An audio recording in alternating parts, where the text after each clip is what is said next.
in and kind of how can we get more LGBTQ women into these spaces? Oh, wow, someone's joining from London. Amazing.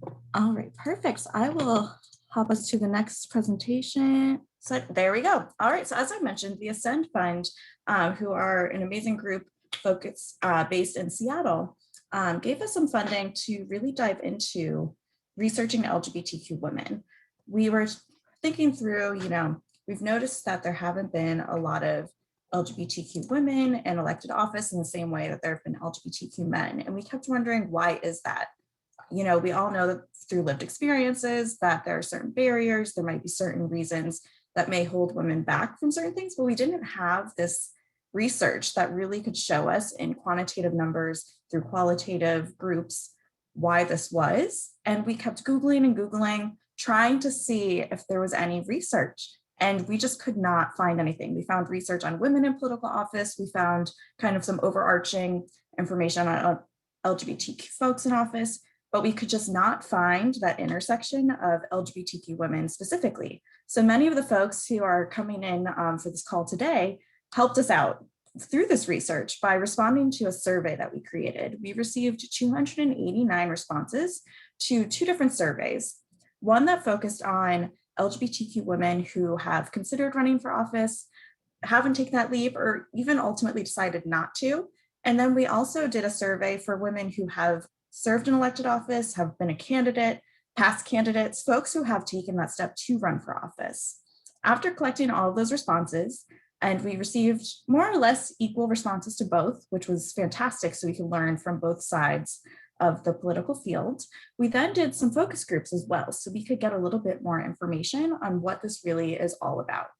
And so we did 2 groups for each of these categories. And then for us, it was really important to make sure that as we were researching LGBTQ women, we were researching all LGBTQ women. So this means folks who are trans, folks who are gender nonconforming, and we also wanted to make sure that we had enough racial and ethnic diversity to ensure that we were covering as many lived experiences as possible. So out of the 21 participants, 12 were people of color.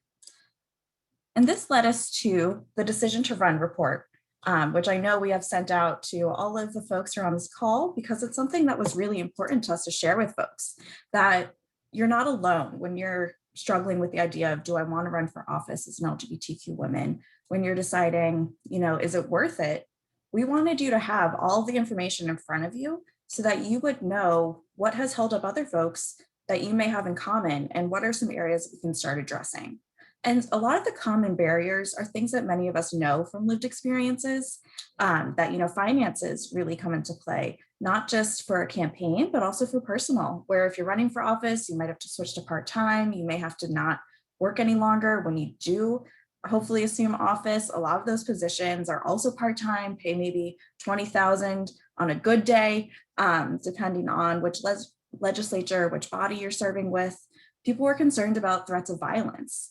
And not just on the campaign trail, but really thinking about physical violence, concerned for their family, for their friends around violence focusing on LGBTQ identities, around gender and around race.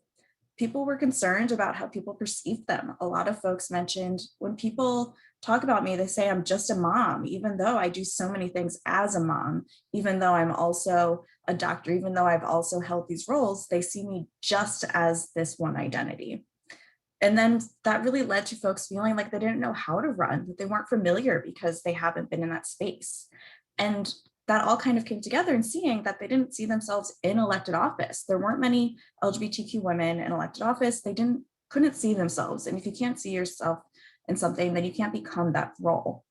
However, for those that did take the leap to run, they really did recognize that lack. And so they said, there's a need for representation in elected office, that they really wanted to work on issues that were really important to them and make systemic change. What also really helped was external encouragement from friends, from nonprofits, from political parties, from key leaders in political areas. And so we noticed, we took note of the fact that they said they needed representation. Victory's motto is representation matters. That folks also said that they wanted external encouragement.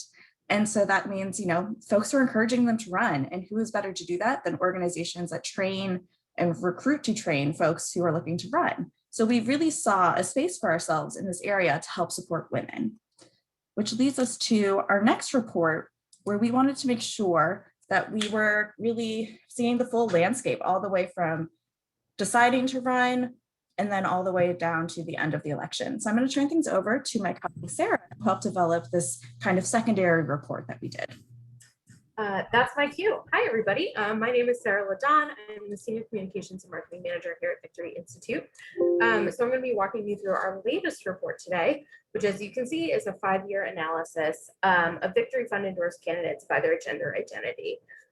So this particular report covered 2016 through 2020 election cycles, notably known for being very calm, uninteresting years. Nothing really big happened then in politics. But we also released a report which covered 2007 through 2016 as well. So Lucy will be dropping both those reports in the chat if she hasn't already. Thank you for that, Lucy. So I figured with these, I'd start with the bad news, get it out of the way. But don't worry, there's good news coming later. Before I dive into that, I will note here that this 5-year analysis does not take into consideration non-LGBTQ elected officials. So this is strictly a comparison of LGBTQ candidates and electeds. We will be providing a comparison of non-LGBTQ elected officials and LGBTQ electeds in our upcoming Out for America report, which is coming out next week. So keep an eye out for that. We're going to have a lot of cool data for you. So to quickly run through this slide, queer cisgender women run for office at significantly lower rates than queer cisgender men. Trans people and gender nonconforming and non-binary people also run at lower rates, especially trans men. If queer women begin to run at the same rate as queer cisgender men, queer cisgender women and elected officials would only outnumber their male counterparts for the first time in 2033. And absolutely no offense to queer men, but I would like it to happen a lot sooner than that. And for the current breakdown of our LGBTQ electeds, queer cisgender women, again, this is only LGBTQ electeds, make up 56%. Queer cisgender women make up 30% of elected officials, trans women make up 4%, and trans men make up 0.5%. So a lot of ground to cover. But again, there is good news. So the good news is that queer cisgender women consistently outperform their male counterparts on election day. There's a 59% win rate compared to a 59% win rate. For trans women, and in our previous report, there have only been 2 years since 2006 where queer cisgender men outperform queer cisgender women. So that's a pretty true rate across the board, and a really good success rate as well for election day. Again, a small sample size, but trans women win their races 54% of the time, which is great.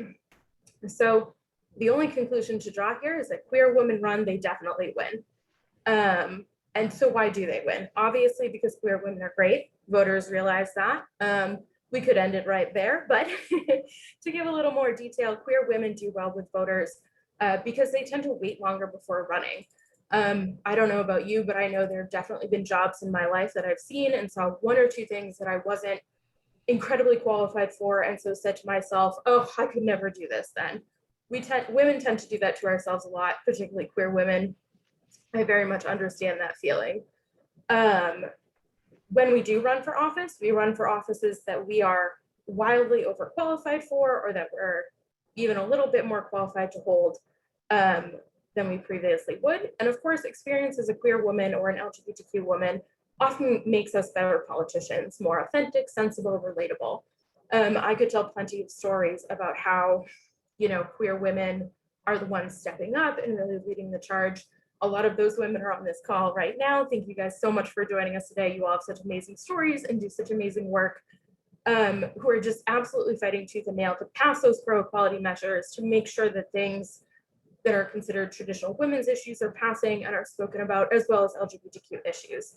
So the next time you think to yourself, how did Donald Trump get elected? Why does Marjorie Taylor Greene have a platform? I can't believe they hold public office. Just remind yourself that you were infinitely more qualified than them, and you'll definitely do a better job in office if you should choose to run. Awesome. Thank you, Sarah. And so as you saw, we were getting all tripped up over those exact data points because we found out so much through these surveys. I mean, again, we are so grateful. I think, almost everyone on this call probably contributed in some way, shape, or form. And so our job, once we had all of the data for these two reports, was to figure out how do we take this data and actually translate that to change? What kind of implementation can we do to increase LGBTQ women in political office? And so we came up with 5 strategies. We wanted to, some of these will be a little bit longer, they'll take a little longer to achieve, but we wanted to be pretty reasonable in the 5 goals that we arrived at. And so these included coming up with new marketing strategies for our programs and trainings, which includes then enhancing the candidate and campaign training curriculum. So it includes more programming specific to women. We want to develop an LGBTQ women track for National Out To Win Day and release. And it was important for us that we release these public reports of findings because we wanted to ensure that the folks who contributed to the survey, who really want to see change in the number of LGBTQ women in elected office, were able to see those data points as well. We wanted to be very transparent about where are the shortfallings of organizations like ours. And, the folks that we work in partnership with, how can we increase their involvement so that we can find ways to really help promote and boost the women that come through Victory Institute. And so that led us to building a Women Out to Win networking program. So this is a program that is designed to provide mentorship. Folks mentioned that they really didn't run because they had a lack of representation and that they needed encouragement. And we figured, well, those are 2 areas that we can start. We have a whole network of LGBTQ women available on the outforamerica.org map. If you ever want to look up by race, gender, identity, location, level of office, my quick plug for my colleagues' map. But with this, network that we had of LGBTQ women in office, so many have been trailblazers and really led the way and been historic firsts in these positions, which can be a really scary thing. But by taking those scary steps, they also gained experience that they can pass on to others. And so it was really important to us that with the 4 women that we selected for this first inaugural cohort, that we had 8 mentors who were really well versed on how to promote and support LGBTQ women coming into office.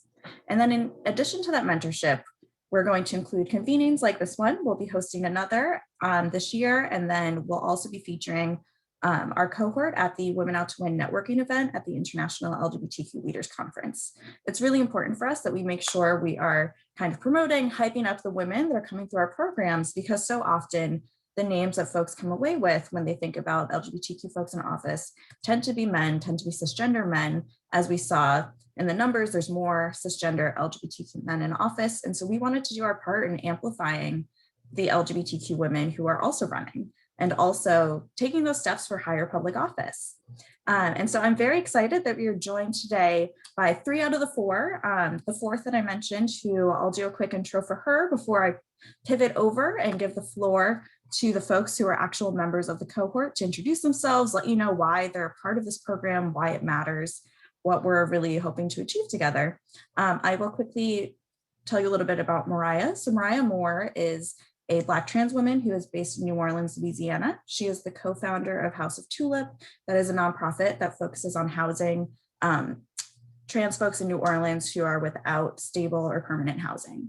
And so with that being said, Mariah, as the co-founder, she had a commitment that she was unable to move today with the nonprofit, and she also launched her campaign earlier this week, and so she was unable to join us, but I'm so excited that the 3 other women are here today.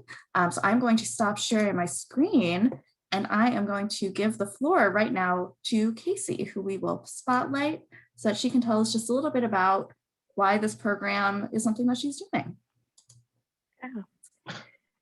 Good morning for folks who are on my side of the country in Arizona. Good afternoon for everyone a little further to the east.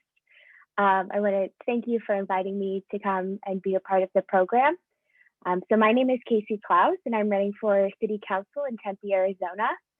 And I'm really running because of lessons my mom taught me growing up. She taught me that you do the right thing, even when it's hard, and you show up for the people you love. Oh, good evening also to the UK. And so in high school, my family lost our home And it was really neighbors in our community that helped us move, helped us find a house that my mom could rent so we could stay at our high school here in Tempe, and were there for us while my mom was working. And so this, I really felt what it was like for community to show up for each other. And so this really drove me to attend ASU here in Tempe for undergrad and law school, become an advocate for climate justice, volunteer in classrooms, and really work for accessibility. I love Tempe, I love Arizona, and I'm really ready to show up for my community. But unfortunately, I've seen a lot of people, queer people in Arizona leaving the state because they think they can get, and they can get better job opportunities, or they feel like they can live a more out life in other places where they can be out in all aspects of their life elsewhere. And so I think that Arizona is worth fighting for. I think our community is worth fighting for. And that's part of why I really think it's important that we have elected LGBTQ people in office. I'm a young queer candidate, and so as Victory Institute has highlighted, this is not without challenges. It's hard when you don't have a network that is incredibly wealthy to draw on. It's hard when people don't take you seriously as a candidate, despite having the field numbers to prove that you are. Being judged on your appearance is really difficult. And then just discomfort of, being LGBTQ and being told to fit in all the time. And then now you need to stand out. And those life lessons conflicting here. So I really appreciate the Victory Institute for creating this program, for inviting me to be a part of it. And I look forward to breaking down barriers that are keeping LGBTQ women from running for office. Thank you. Thank you, Casey. Again, we're so excited that you are a part of the program. I'm going to now ping things over to Janelle, who is another member of our cohort. So Janelle, let me put the spotlight on you. Again, I don't know how I am still doing this. All right, there we go. Someone else figured it out. Hi, thank you guys. Thank you so much for choosing me to be a part of this amazing program and this amazing opportunity. My name is Janelle Perez. I was born and raised in Miami, Florida. I'm the daughter of Cuban exiles who fled Fidel Castro's communist dictatorship. And that's a pretty hot topic right now here in Miami. I attended Florida International University. I studied political science, and the first opportunity that I had, I moved to Washington, D.C. to start my career on Capitol Hill.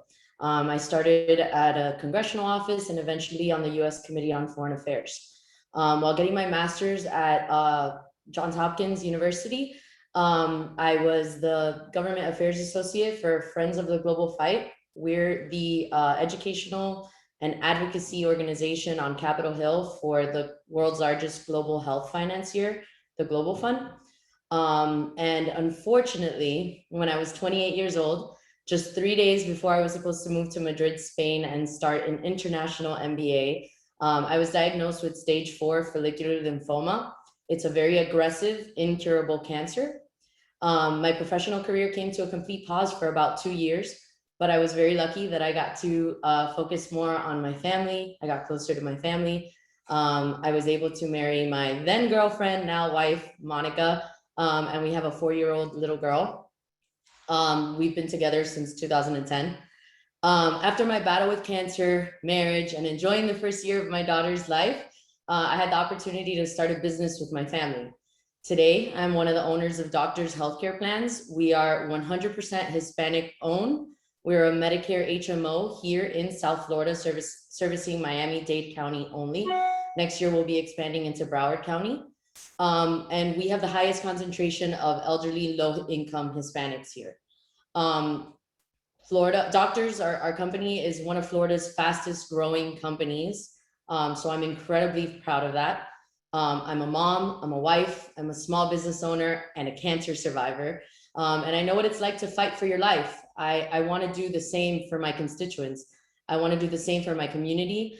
I want to do everything that I can to bring high quality healthcare to all Americans.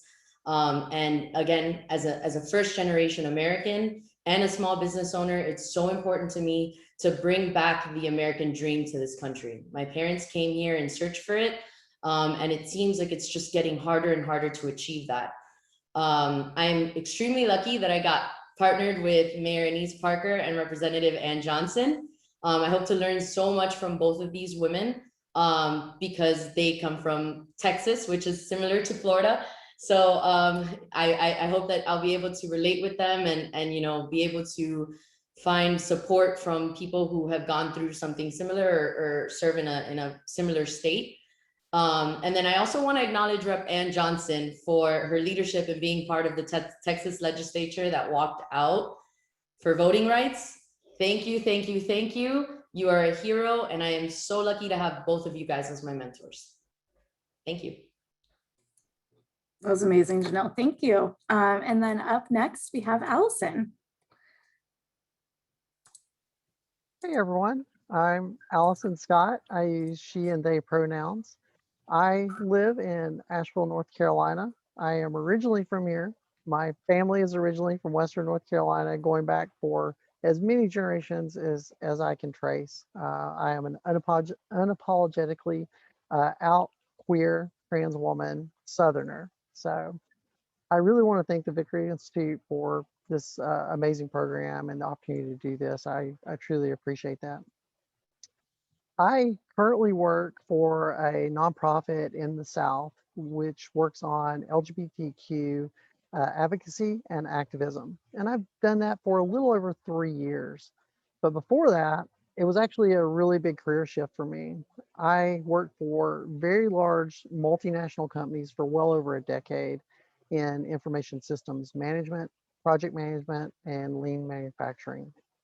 That business background has actually been very helpful to me in my current role in a nonprofit, which surprises a lot of people, but there's not as many differences between nonprofit and for-profit as people think in my experience. I want to thank my mentor matches, who are Brianna Tatone and Susan Ruiz. And I'm very excited to have both of them as my mentors. I believe their lived experiences of being out LGBTQ people will be invaluable to me going forward. I'm going to sound like a little bit of a broken record here, Sarah, with some of the things you went over in the report, because that is all those reasons were a big part of why I haven't run for office before this. It's often difficult to find out women as role models. I think with their mentorship and help from the Victory Institute, I can overcome some of these barriers that are faced by LGBTQ women in the South. So often I hear that LGBTQ people just can't win in the South, especially for women and trans women. It is all the time, y'all. This can be demoralizing to hear when you're a trans woman living in the South.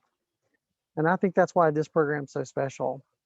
It's really important to have politicians who have walked the walk and actually done this path before. And they tell me they believe in me and to have their support. I think because of a lot of work I've done, some people may think this naturally translates to a ton of confidence in different areas. But it can also make me a little hesitant sometimes because of the attacks I faced in my life, being physically attacked in public, living in an area that people think is very progressive, even though I would be the first out LGBTQ person to win at the city council level in Asheville, North Carolina. So when you hear people say they need people to show them it can be done, or those words of support, it's real. It is so real. And it doesn't matter always what you've accomplished in your life. Sometimes you just need to hear it again and again and again and have those people show up for you. So I appreciate y'all. Thank y'all for doing this, and I'm happy to be here today. Amazing. Thank you so much again. Excuse me. To Casey, Janelle, and Allison, all three of you really are so inspirational. I'm just so excited to see where you all go. So definitely feel free to use those reacts, the chat, to show them a little bit of love, because I know it takes a lot of vulnerability to put yourself out there in front of everyone. And I feel like that's kind of a nice segue into our next part of this convening, which is a panel with Ohio State Senator Nikki Antonio, Wheeling, West Virginia Councilwoman Rosemary Ketchum, and Milwaukee Alderwoman of District 8, Jocasta Zamaripa. And I am just so excited for these three women who are elected officials at various levels, who have served in various bodies, who are going to share some of their expertise with us today.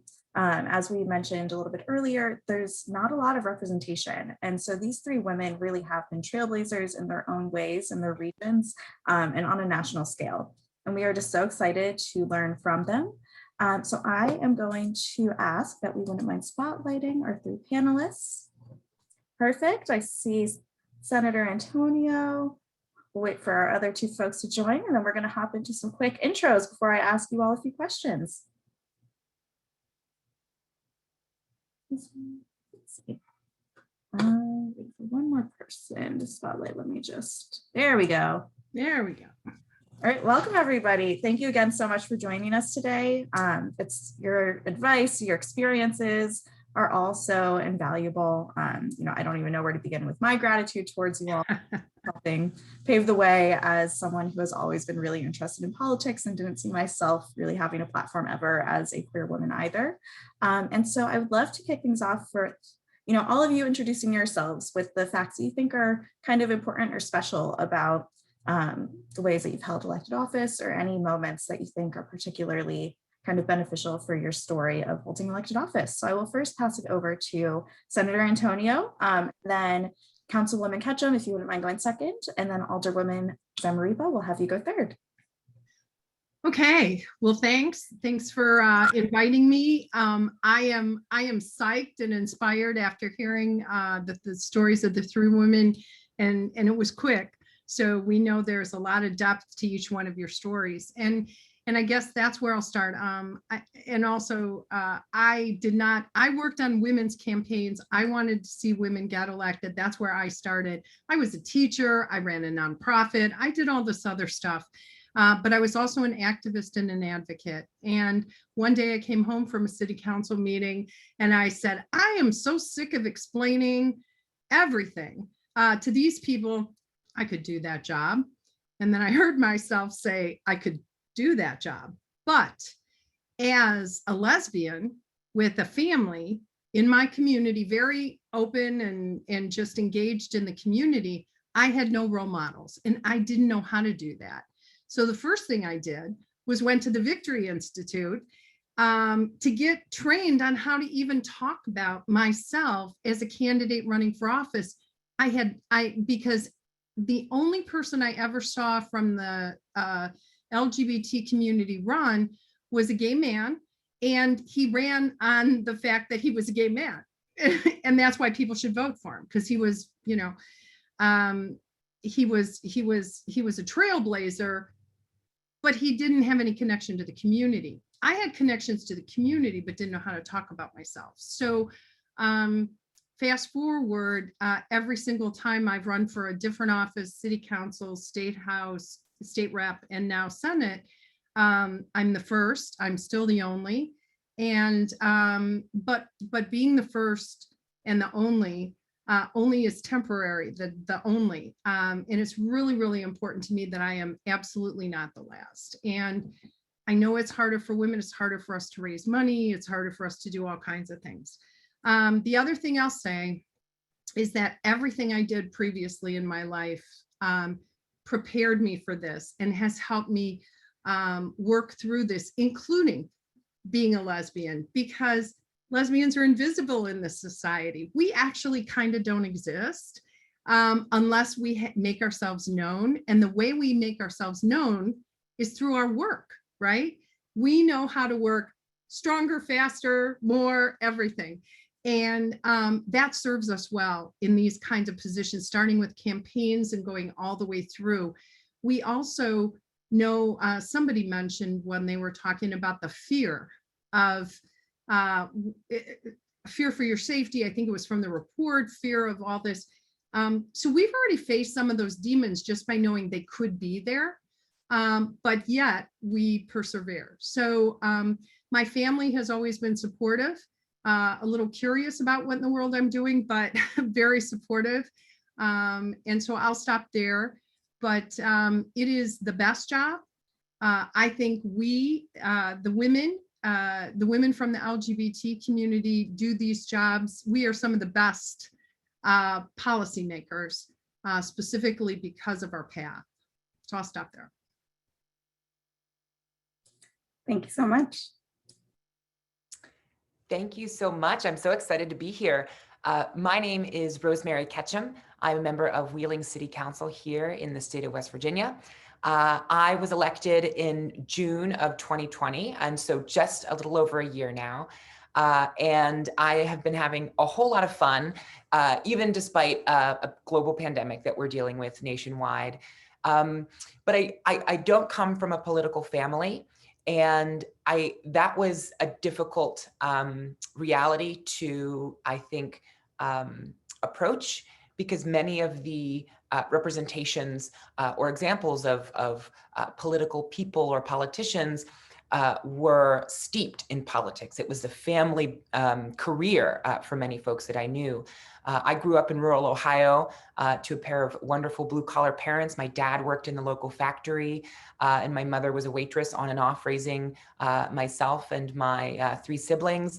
And so we had no connection to politics beyond voting in every election. My parents are pretty staunch voters, which I appreciate. But I grew up in Ohio and moved to West Virginia about 10 years ago and started community organizing, which was, my way of introducing myself to a new community. I was 16 years old when I moved to West Virginia, and I knew no one and knew nothing about the landscape here, but really felt compelled to join every organization, board, and commission that would have me, and a couple that didn't want me, but had me nevertheless, and really got to know and understand my community. Similar to Nikki, feeling incredibly frustrated by the status quo. And, I love being a community organizer, but it's one half of the coin. And I realized that, darn it, I should probably, if I really want to realize the, issues that I care about so much, including affordable housing, reproductive rights, LGBTQ rights, racial justice, I should think about running for office. And it was something that I mulled over for a very long time and wasn't confident about. I still struggle with imposter syndrome, which is, I'm sure, a common theme in many of our lived experiences. But I built a team around me, ran a really unconventional but exciting race, and won.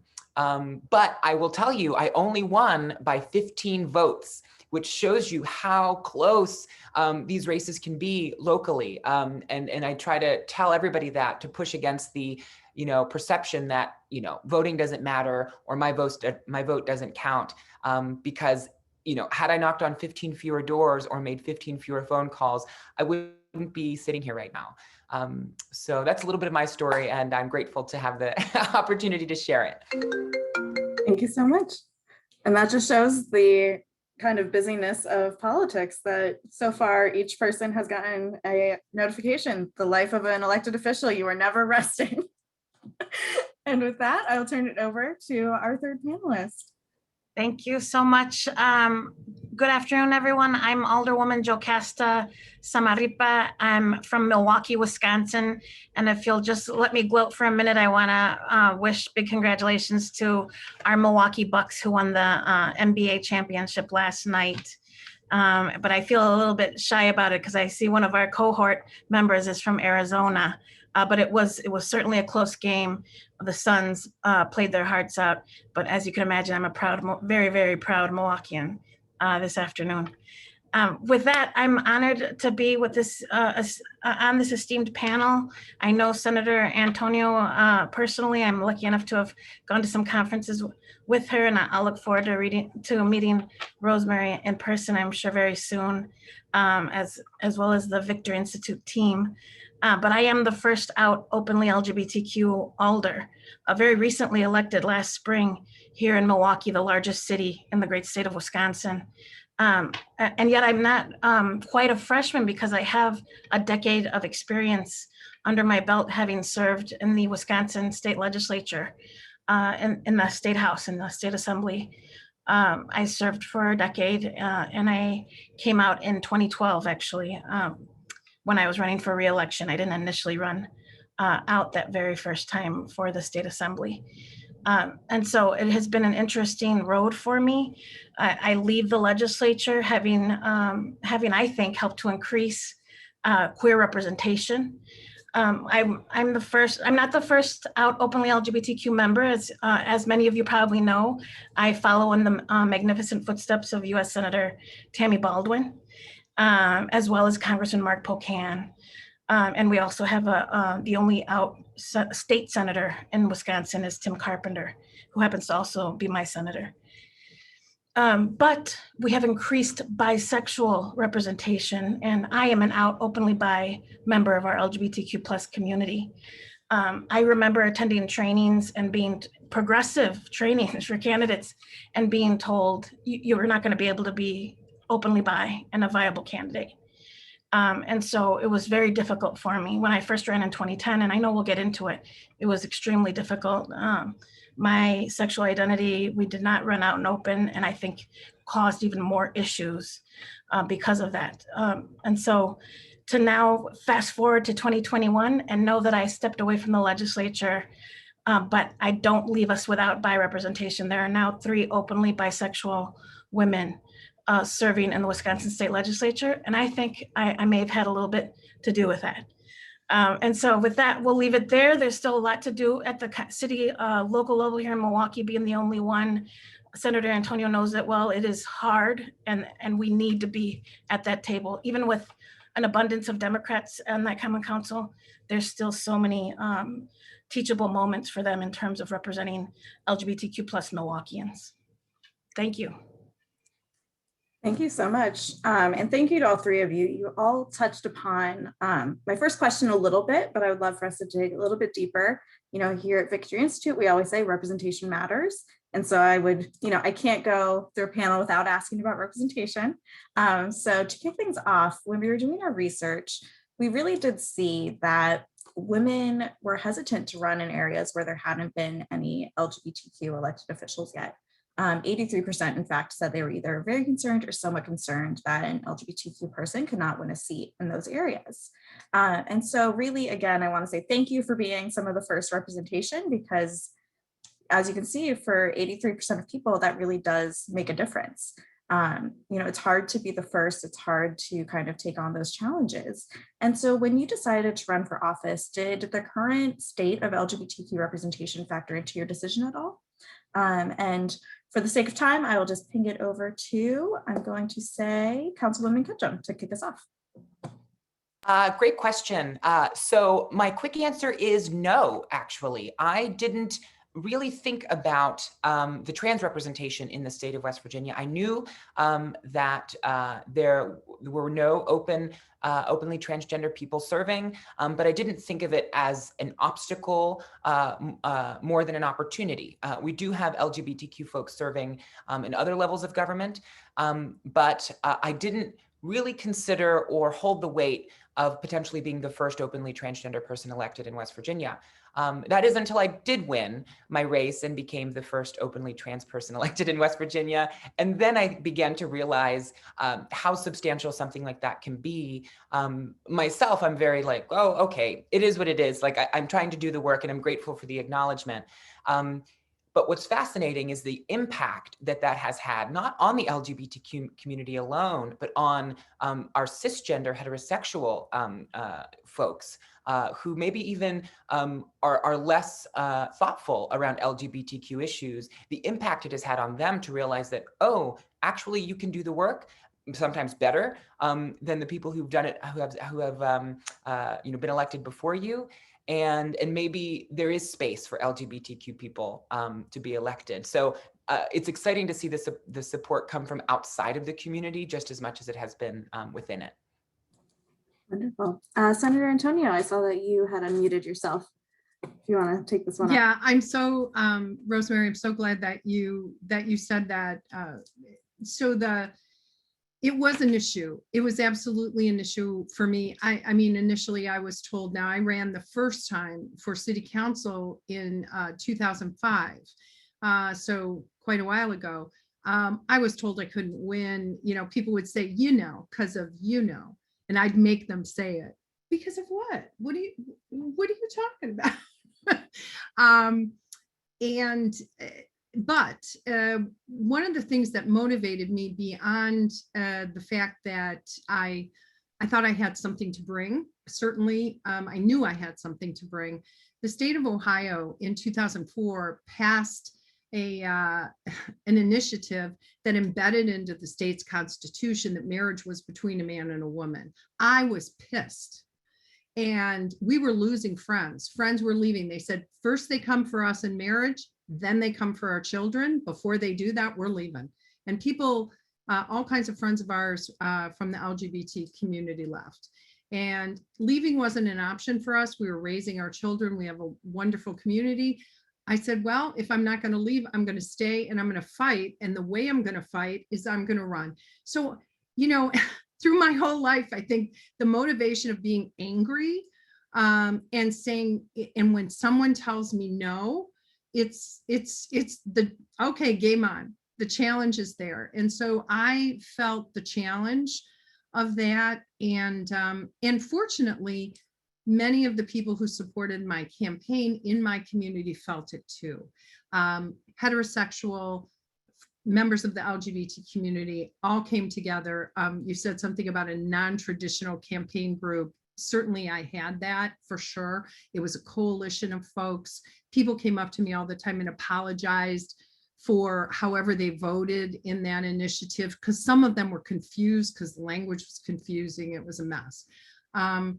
So it was definitely an issue. The other thing I'll say about this, though, as far as representation matters, I got into the legislature introducing a fairness bill every time for LGBT equality. I knew it was going to be an uphill battle. Fast forward 11 years later, I'm still introducing a fairness act in the Ohio legislature. However, things have changed in terms of who's on the bill. We now have a balance of Republicans and Democrats. We're building support. But on my watch until this year, there has not been any anti-LGBT bills passed, and that matters.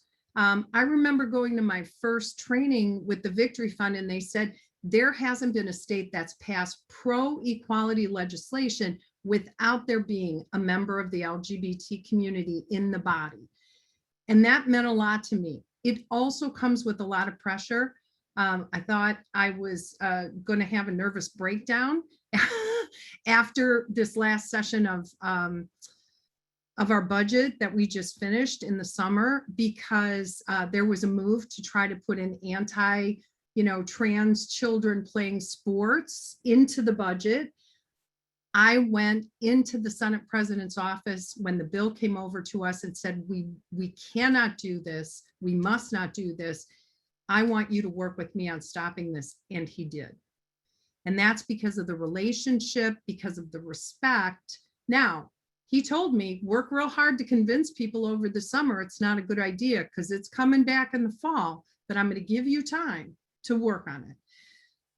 For what, so representation absolutely matters. I think it's important to note, yes, in advancing pro-equality policy, but sometimes stopping the heinous kinds of bills as well. Thanks. Yeah, thank you. Since I always over talk in the beginning of sessions and convenings, we're going to skip to the second question, just so I can make sure that we're able to touch upon all the things we want to today. And so, as my colleague Sarah mentioned earlier, we've seen that when LGBTQ women and LGBTQ men run, both are successful and that over 50% win. But when it comes to LGBTQ men, and cisgender men in particular, they win 59% of their races. 69% of LGBTQ cisgender women win. We've also seen similarly amongst amongst trans women and trans men, that trans women win at very high rates compared to their trans men counterparts. And so we're still developing that research and can't make any broad claims totally yet, but we are noticing this trend that LGBTQ women, regardless of whether they're cisgender, transgender, non-binary, no matter what identities LGBTQ women hold, they tend to win when they run for office. And so I would love to hear first from Alderwoman Zamarripa. What are your thoughts on maybe what are some factors that you think contribute to why women do win at these higher rates? Oh gosh, I thought this was the hardest question. So interesting that I get asked it first. And this is a tough one for me. I mean, of course, I want to say things like that are true, that women, we tend to, I feel like we're very authentic. I think that we, and Senator Antonio's spoken to this already in her own leadership. I mean, she had a family. I just think that people trust us. But I think we do better doors than men, and that, I mean, knocking on doors, door canvassing. But I also struggle because this was about LGBTQ women and LGBTQ men. I struggle with, as a bi woman, I feel that it is harder for my male bi counterparts to be out and open in their bisexuality. So I do also, this stat that you gave, although I'm celebrating it because we're doing better, we're performing higher than our male counterparts. I struggle at the same time and feel for my bi male counterparts. And so I was actually interested in hearing what my colleagues would say to this question, because it's something that I'm continuing to ponder on as I read, as I hear the stats from the Victory Institute, because I do want to see more men feeling comfortable enough to embrace their bisexuality. Absolutely. And thank you for bringing up bisexuality in particular. I think so often as an identity, it can be erased. And so really thank you for being such a vocal voice on, the importance of inclusion for bi folks in politics. And for Senator Antonio or for Councilwoman Ketchum, as Alderwoman Zamarripa kind of brought to our attention or brought up, this is an ongoing conversation. We may not, ever fully learn these factors, but I'm curious to hear your input as well. What resonated with you with what Alderwoman Zamarripa shared, along with the research, if you had any specific thoughts regarding it. Senator, take it away. Okay. Thank you. So I have a couple of thoughts about this. I was fascinated by hearing it before. One is, I think, something that the Alderwoman already mentioned, which is the trust factor. I think women, however we present, from LGBT community, cisgender women, we're trusted. We are believed to be more ethical, honest, and open. And and one of the things I've heard from some of my transgender sisters is that as they had conversations with folks, and they said, look, if you're upfront and open about that, you're not going to lie to me about anything. And so at the same time, women in our society are less threatening. We're just more non-threatening than men, no matter what. And so I think across the board, there's some of that. I also find through serving with mostly men in my work, everyday work and stuff, over time, as one gets to know people, especially heterosexual men, forget. Because again, women from the LGBTQ community are so invisible, they forget that we actually are. And I think that happens in the more general population. The good thing about that is they then, they judge us on the merit of what we do and on our actions. And so again, when you come from a community that's kind of invisible and they don't want to think about exist to begin with, then you almost have this weird opening. I mean, this is my hypothesis, but over the years, having people suddenly go to me, say something to me, which assumes that I'm heterosexual, and then they suddenly remember and they go, oh, right. it just makes me think. So I think it's a kind of a combination. I'll take the part of it that helps us with that. But unfortunately, that also means it's harder for us to raise money, but that's something else. So Rosemary, I don't know if you have any thoughts about this. That's a great point, Senator Antonio. What first came to mind for me is the abilities to strategize and mobilize. I have worked with a lot of LGBTQ women and cisgender heterosexual women, and they organize the hell out of a campaign. And so I've found that if I have the choice to mobilize with anyone, I would choose to mobilize with women in the LGBT community or a woman in general. So that is the first thing that came to my mind, but I'm very interested in Senator Antonio's hypothesis. I'd love to be on that research team. Absolutely. There's just so much that's unknown. And so thank you all for giving your perspectives on, some theories for why, what you've experienced in terms of why folks have been trusting of you and feeling like you can represent them. And regrettably, we are almost out of time. So I wanted to do a quick hits round before we move over to Mayor Parker is going to close us out with some closing remarks. But if each of you could give, one quick piece of advice for an LGBTQ woman who's considering a run for elected office, hasn't decided if it's time yet, isn't sure that she can do it, what would you tell her? And we'll start with you, Senator Antonio. Yes, you can do it. Do it. Please do it. And don't let the haters for a minute ever stop you from doing it.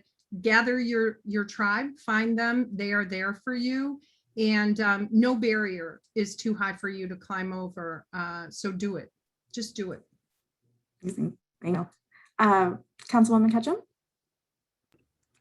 Yes, first, just do it.